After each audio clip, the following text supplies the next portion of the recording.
Waalaikumsalam, dipanggil Pak Sam, Pak. Boleh, boleh Pak Sam.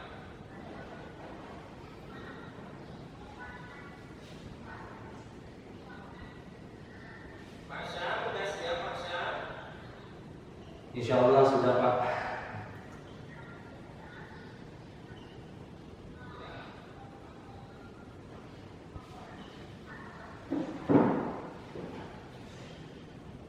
Pak Sam, perkenalkan saya Krisno dan Budia ditugaskan oleh GPK Kemendikbudristek sebagai asesor pada sesi simulasi mengajar IPA. Ya. Bapak, KTP-nya dekat tidak Pak? Oh iya, dekat. Ya, silakan Pak ditunjukkan akan saya bawa Pak.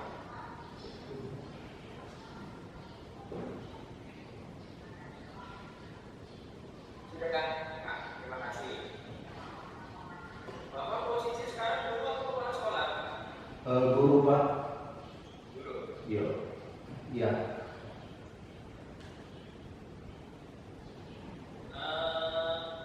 Sebelum kita mulai Pak, nanti Bapak akan diberikan waktu selama 10 menit untuk simulasi mengajar. Nanti setelah itu ada tanya jawab dengan ya. Oke. Tujuan pembelajarannya apa Pak nanti yang akan ditampilkan? Tujuan pembelajarannya mengidentifikasi perubahan fisika dan kimia dalam kehidupan sehari-hari. Oke. Kelas berapa Pak? Kelas 7 SMP, Pak. Kelas 7 SMP ya. Iya. Baik.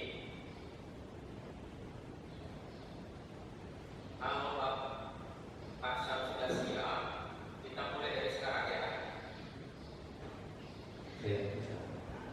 Ya, silakan Pak Sam. Iya, terima kasih, Pak.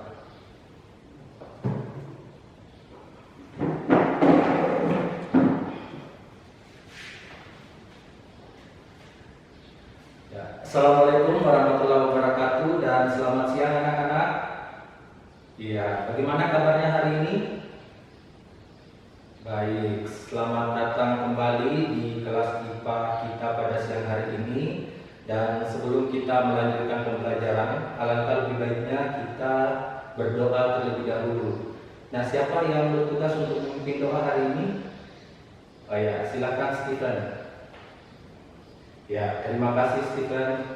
Nah, anak-anak, sekarang Bapak ingin mengecek kehadiran kalian. Silakan angkat tangan dan dijawab namanya ya. Yang pertama, Yasinta Maria Kurniawati, Agustina Nila Abu, Stephen Samuel, terakhir Enantus Sumu. Ya, baik, semuanya hadir ya. Tepuk tangan dulu untuk kita semua.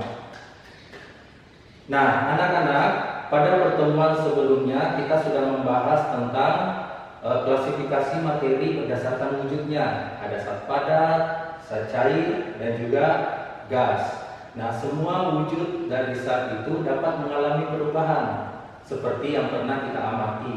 Lilin yang awalnya padat kita panaskan lama-lama akan mencair.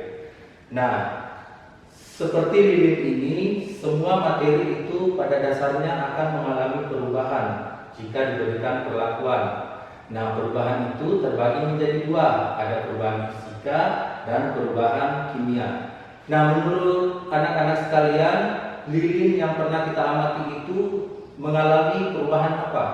Fisika atau kimia?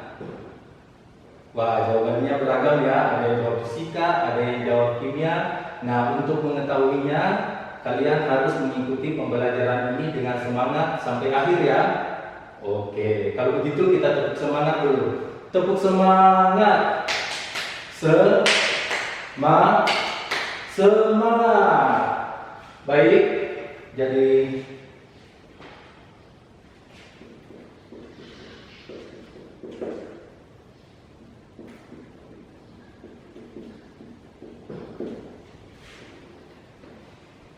anak-anak sekalian, pada kesempatan ini kita akan belajar perubahan fisika dan kimia.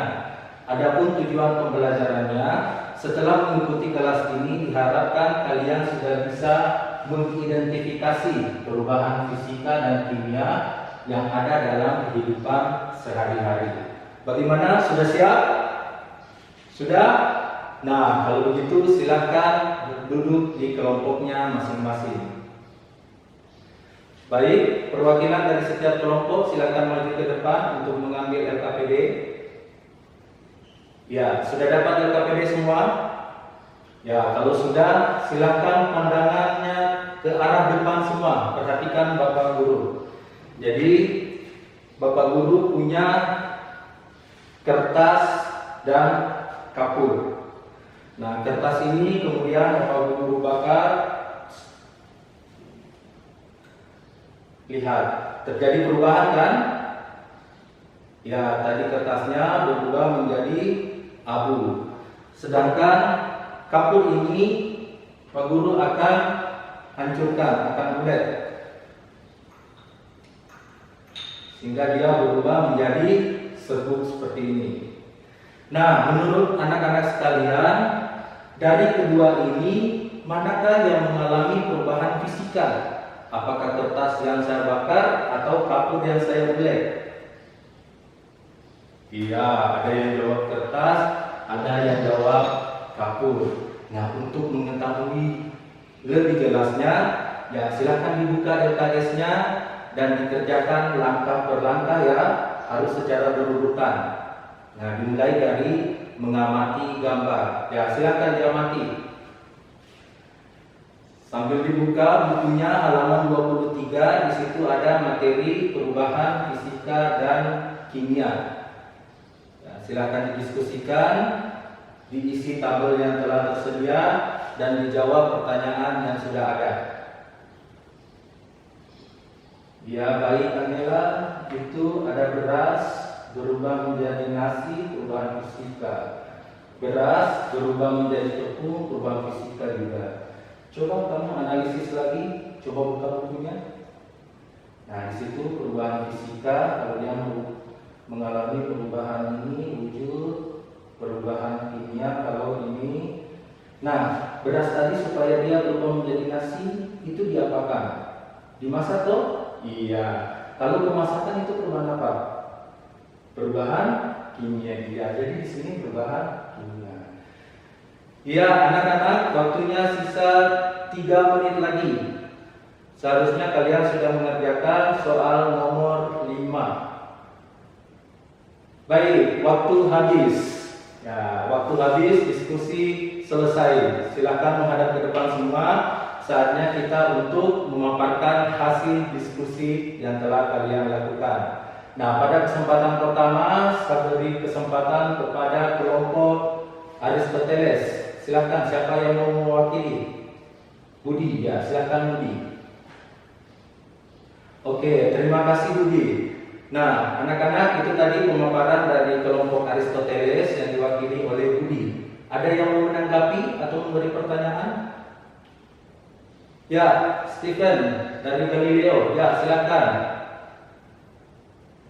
Ya, katanya Stephen, kopi yang disangrai itu bukan perubahan kimia, tapi perubahan fisika. Nah, bagaimana Budi? Atau rekannya Aristoteles, ada yang mau membantu Budi menanggapi Walid? Ya, silakan. Ya, jadi kopi yang disangrai itu dia mengalami perubahan kimia karena sudah mengalami pemasakan. Jadi seperti itu ya anak-anak. Iya. Jadi ya, kopi yang sudah disangrai itu mengalami perubahan kimia. Oke, selanjutnya kelompok Galileo. Siapa yang mewakili? Iya, silakan. Terima kasih. Silakan dulu. Baik anak-anak, tadi kita sudah berdiskusi untuk mencari tahu apa itu perubahan fisika dan apa itu perubahan kimia. Nah, ada yang bisa bantu Pak Guru? Apa itu perubahan fisika? Iya, tepat sekali Yunita. Jadi perubahan fisika itu perubahan yang terjadi karena adanya perubahan bentuk, wujud, aliran energi dan pelarutan. Nah, kalau perubahan kimia, ya bagus sekali Stephen. Perubahan kimia terjadi karena adanya pembusukan, pembakaran, fermentasi, dan seterusnya. Nah, kembali ke awal. Tadi kertas yang Bapak Guru bakar ini perubahan apa? Bagus, perubahan kimia karena dia menghasilkan zat baru yaitu abu. Bagus. Kalau kapur ini ya tepat sekali, perubahan fisika. Nah, oh ya, sampai lupa. Bagaimana dengan lilin yang pernah kita cairkan? Itu perubahan apa? Ya, perubahan fisika. Jadi saya harap kalian sudah paham yang mana perubahan fisika dan yang mana perubahan kimia, serta sudah dapat mengidentifikasi yang mana perubahan kedua tersebut. Nah, baik anak-anak, tidak terasa sampai di sini pertemuan kita. Silakan diisi kertas umpan baliknya. Kalau senang dengan pembelajaran kita, gambar emot senyum. Kalau tidak senang atau kurang suka, silakan gambar emot cemberut. Lalu dikumpulkan ya. Iya. Jadi sampai di sini pertemuan kita. Sampai ketemu minggu depan, dan materi setelah minggu depan itu suhu dan perubahannya. Nah, sebelum kita keluar mengakhiri pertemuan ini, mari kita berdoa terlebih dahulu. Ya, baik, terima kasih. Assalamualaikum warahmatullahi wabarakatuh, dan sampai jumpa di pertemuan berikutnya. Silakan Pak Sam. Pak Sam, ya. Silakan tanya jawab dengan kemudian ya. Silakan kemudian.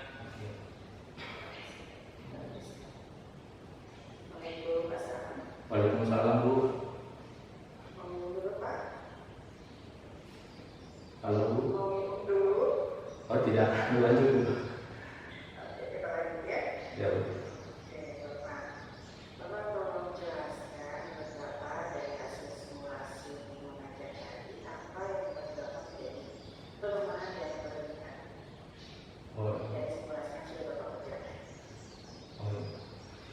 Jadi terima kasih, Bu.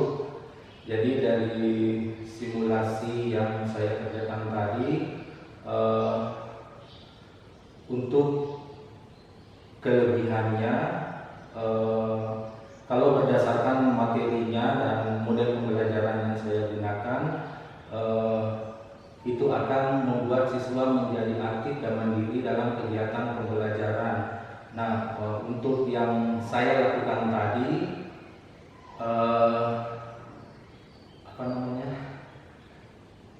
dari simulasi, dari tahap pertama pendahuluan, saya coba membangun pengetahuan awal siswa, untuk mengaitkan dengan materi yang sekarang. Jadi pemahaman yang dibentuk oleh siswa sekarang itu berdasarkan pemahaman yang sebelumnya, sehingga pemahaman itu lebih membekas. Sedangkan untuk kekurangannya, saya rasa untuk pembelajaran yang saya lakukan, misalnya untuk discovery learning, karena saya menggunakan metode discovery learning, ini agak sulit bagi siswa yang mempunyai kemampuan yang agak lambat dibandingkan yang lainnya. Kenapa? Karena discovery learning ini membutuhkan banyak waktu dalam kegiatan pembelajaran untuk menemukan sesuatu. Jadi saya rasa seperti itu. Dan kalau saya materi tadi Bapak laksanakan di kelas yang sesungguhnya ya, bukan di kelas simulasi, lalu hal berbeda apa yang akan Bapak lakukan? Hal berbeda apa yang saya lakukan? Mungkin dalam pembagian kelompok, untuk mengatasi beberapa siswa yang mempunyai kemampuan yang agak lambat, akan saya bentuk kelompok yang heterogen, di mana di satu kelompok itu terdiri dari beberapa siswa dengan kemampuan yang berbeda, sehingga siswa yang mempunyai kemampuan yang lebih bisa menjadi tutor dan penyemangat bagi temannya yang mempunyai kemampuan yang agak lambat. Jadi kemungkinan saya akan lebih memperhatikan di kelompoknya, di pembagian kelompoknya jika diterapkan di kelas yang sesungguhnya.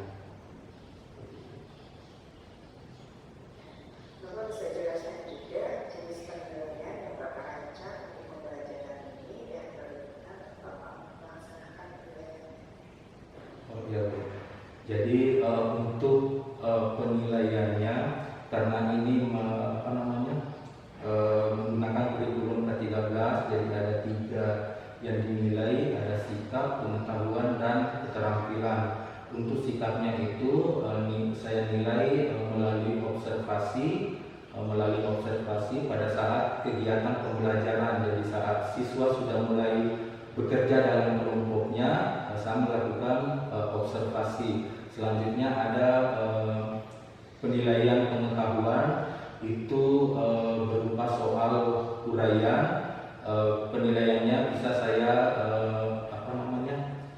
jadikan PR atau dinaikkan di tes ulangan harian pada pertemuan-pertemuan berikutnya. Selanjutnya ada penilaian keterampilan. Di keterampilan ini yang saya nilai adalah kemampuan kelompok untuk memaparkan hasil diskusinya atau berbicara di depan umum.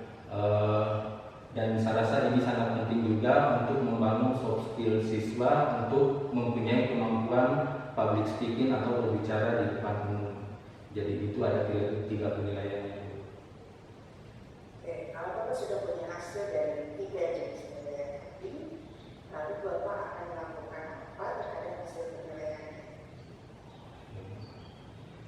Jadi dari hasil penilaian tersebut, tentunya saya mempunyai gambaran tentang bagaimana kemajuan dari peserta didik, orang per orang atau per individu. Nah, dari situ saya bisa menganalisisnya untuk pengetahuan. Jika memang masih kurang, maka itu akan diberikan remedial atau pengulangan. Tetapi jika dia sudah melebihi standar yang ditentukan, maka dia akan diberikan pengayaan. Nah, di sini antara pengayaan dengan pengulangan dapat dikolaborasikan dengan tutor sebaya. Jadi anak-anak yang sudah mencapai KKM yang akan mengikuti pengayaan itu saya arahkan untuk menjadi tutor bagi teman-temannya yang belum mencapai standar. Sedangkan untuk sikap dan keterampilan lebih ke pembinaan. Jadi seperti itu.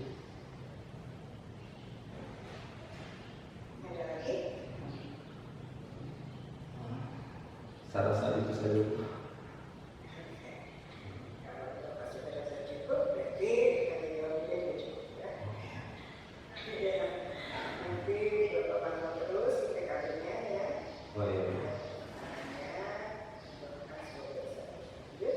Amin.